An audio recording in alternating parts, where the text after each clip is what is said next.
வணக்கம் மக்களே. நம்ம இன்னைக்கு எந்த படத்தை பற்றி பார்க்க போறோம்னா இன்டு த வைல்ட் அப்படிங்கிற ஒரு ஹாலிவுட் ஃபிலிம் 2007 ரிலீஸ் ஆன இந்த ஃபிலிம். ஸோ ரீசெண்டாக நம்ம நண்பர் ஒருத்தர் ரெக்கமெண்ட் பண்ணியிருந்தாரு. ஸோ இந்த படத்தை இப்போ தான் பார்த்தேன். ஸோ இந்த படத்தை பற்றி சொல்லணும்னா ஒரு காலேஜ் கிராஜுவேட், அதாவது ஒரு யங் டீனேஜர் காலேஜ் முடிக்கிறாரு. நம்ம அவங்க அம்மா அப்பா எதிர்பார்க்குற மாதிரி ஒரு சொசைட்டியில் ஒரு ஸ்டீரியோடிபிக்கல் லைஃப் இருக்குல்ல, அதை வந்து அவங்க அம்மா அப்பா எதிர்பார்க்குறாங்க. ஆனால் அவர் வந்து அதில் கொஞ்சம் கூட இன்ட்ரெஸ்ட் இல்லாமல் ஒரு டிஃப்ரெண்ட்டான ஒரு அட்வென்ச்சரை வந்து மேற்கொள்ளணும். ஏன்னா லைஃபுங்கிறது வந்து ஒரு எக்ஸ்பீரியன்ஸ். அது வந்து ஒரு நார்மலான ஒரு இந்த எல்லாரோட லைஃப்பையும் ஜெராக்ஸ் காப்பி எடுத்த மாதிரி இருக்கக்கூடாது. நம்ம லைஃப் வந்து யூனிக்காக இருக்கணும், ஒரு டிஃப்ரெண்ட் எக்ஸ்பீரியன்ஸாக இருக்கணும் அப்படின்ட்டு என்ன பண்ணுறாருன்னா ஒரு அட்வென்ச்சரை மேற்கொள்கிறாரு. ஸோ அவருக்கு பேசிக்காக ஒரு இன்டென்ஷன் என்ன இருக்குன்னா, இந்த பவர், மணி, பாலிடிக்ஸ் இந்த மூணுமே வந்து நம்ம லைஃப்பில் வந்து ரொம்ப கண்ட்ரோல் பண்ணக்கூடாது. அதுவும் மெயினாக அந்த மணி சம்பாதிக்கிற சைக்கிள்குள்ளே வந்து நம்ம வந்து மாட்டிக்கக்கூடாது. ஏன்னா கடைசி வரைக்கும் அது கண்ட்ரோலில் தான் நம்ம இருப்போமே தவிர நம்ம கண்ட்ரோலில் வந்து அந்த பணம், அந்த மணிங்கிற ஒரு திங் இருக்காது. அப்படிங்கிற மாதிரி ஒரு எண்ணத்தோடு என்ன பண்ணுறாருன்னா, கையில் இருக்கிற எல்லா சேவிங்ஸையும், அதாவது ஒரு $24,000 வச்சுருப்பாரு, மொத்தமாக அதை தூக்கி ஒரு சேரிட்டிக்கு டொனேட் பண்ணிடுவார்.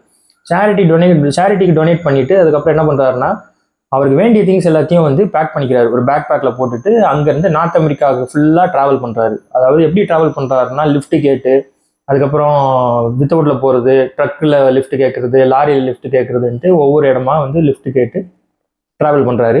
அங்கே போய் சில மனிதர்களை மீட் பண்ணுறாரு, அவங்களோட எக்ஸ்பீரியன்ஸை கேதர் பண்ணுறாரு. அதுக்கப்புறமா அப்பப்போ தேவையான பணத்தை வந்து சின்ன சின்ன ஒரு டெம்பரரியான வேலை செஞ்சு சம்பாதிச்சுக்கிறாரு. அதாவது அந்த மணியை வந்து ரொம்ப எக்ஸசிவாக அவர் சம்பாதிக்கிறதே இல்லை, அதை வந்து அப்பப்போ தேவைக்கு மட்டும் யூஸ் பண்ணுற மாதிரி பணத்தை வந்து சம்பாதிக்கிறாரு.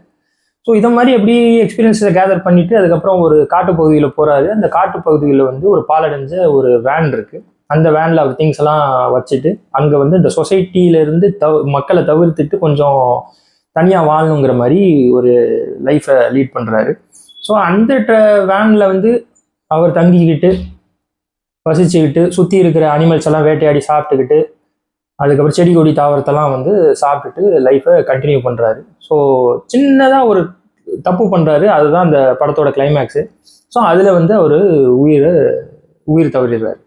ஸோ இதுதான் இந்த படத்தோட கதையே. ஸோ நிறைய பேர் நினைக்கலாம், அவர் இது மாதிரி ஒரு ரிஸ்கான ஒரு அட்வென்ச்சரஸான லைஃப் எடுத்ததுனால தானே அவர் உயிரிழந்தார் அப்படின்ட்டு நினைக்கலாம். ஆனால் mistakes are part of the life.